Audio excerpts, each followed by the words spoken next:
I played Paleo for YCS Anaheim, and uh, last round on the bubble, I'm playing against Mermail, right? So we go to Yep. game 3, and my hand is like triple Solemn Strike and like a Mirror Force, right? I'm like, okay, sure. Set 4 pass, right? He goes, discard a card, summon Swap Frog, and I Solemn Strike it. Like, why not? 2 for 1, right? Yeah, And easy. he goes Twin Twister, discard a card, hit the other 2 Solemn Strikes, normal summon Ooh. Diva, get Neptibus, send everything, and then Soul Charge his whole board back. Oh my god. You got fucking ruined. Yeah, that was so my main takeaway from that was that I'm never playing a trap deck again. Yeah, Because you just got well, yeah, that was I I wanted to do what he was, like I want to you play want to the be the deck that big does deck. what he does. Yeah, the Yeah, big yeah, yeah, deck. Yeah. yeah. So like that's kind of how I kind of leaned into like Infernoid and stuff like that So that was good for for a you long then. time.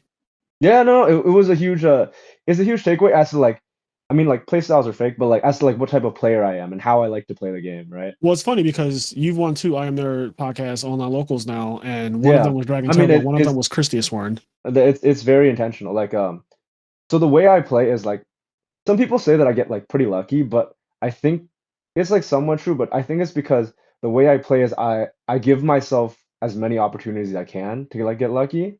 Yeah. Like for free, like No, like that's important. That's That very is how important. yeah, that's the correct way to Because play yeah, is that yeah, you getting exactly. need to And be lucky. in position to be lucky. Exactly. yeah, And exactly. Yeah, getting yeah, yeah. that's so But good. like sometimes I'll even lean into it like I would take like in like maybe a 50-50 or like even like a 40-60. I might take it just because I have the chance to win right now. You know what I mean? Like, Right. Mm-hmm. Right. I like and that. Yeah.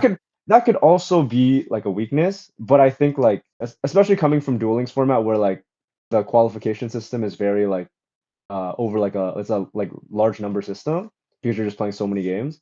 Uh, I think it's worked out for me, so I'm okay with it. I've decided that like this is the way I like to play the game. Yeah. I mean, you gotta make your own luck, as they say, right? I mean, there's a couple Yeah, funny stories. One quick one. Do you know Cairo, a true hero? I Have mean you heard of him? I know of him. Yeah, yeah. Just so back when he first got into competitive Pokemon, right? He was playing not the card game, the video game. There's Yeah. this move called Ice Beam. It has a 10% chance to freeze. Nobody Okay. Oh yeah. nobody relies on it. No, like it's not something you really think about. It's a 10% chance of happening.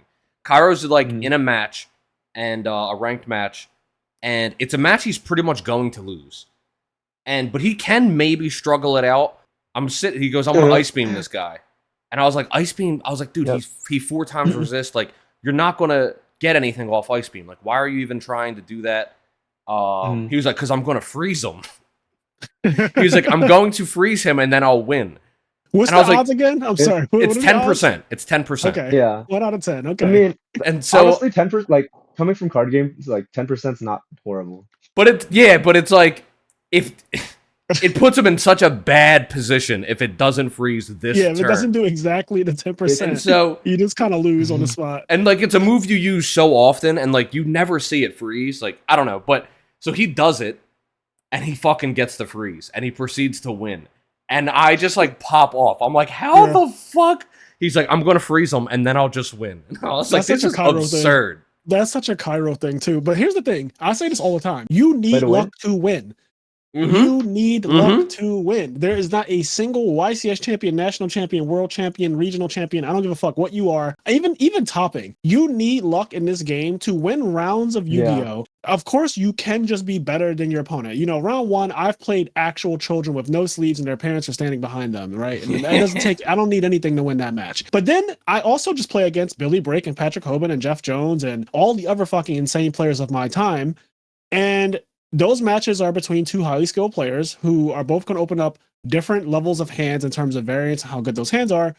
And at the end of the day, unless someone severely misplays, which can happen, of course, but unless someone severely misplays, a lot of it does come down to like, well, I just drew better than you. I drew more Max C's than you. We're playing a Zodiac mirror match, and Max C can heavily sway the outcome of the match. In a Necrol's mirror match, same type of deal.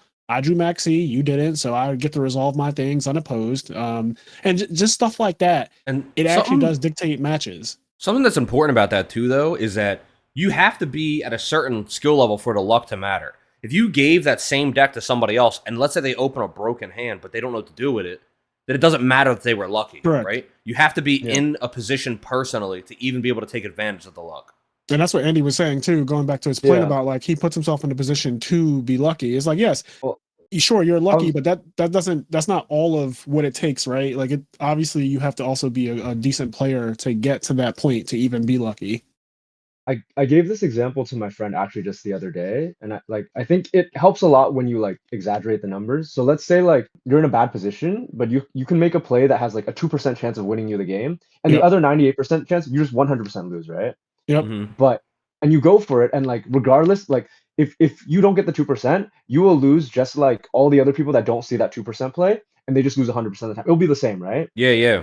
If you Yeah. get if you hit the 2%, technically you only hit it because you saw it and like you have like the skill and the foresight and you made all those like the lines and whatever. Yeah. And but to other people's perspective, you just got really lucky. You hit a 2%, right? But Yeah, yeah, yeah. that kind of is the difference, you know what I mean? Hey guys, if you like this clip, we have full video versions of our podcast episodes available on the IMNerd Patreon, as well as exclusive content. If you'd like to listen to our full podcast episodes or find us on any other social media platforms, you can do so by clicking the link tree below.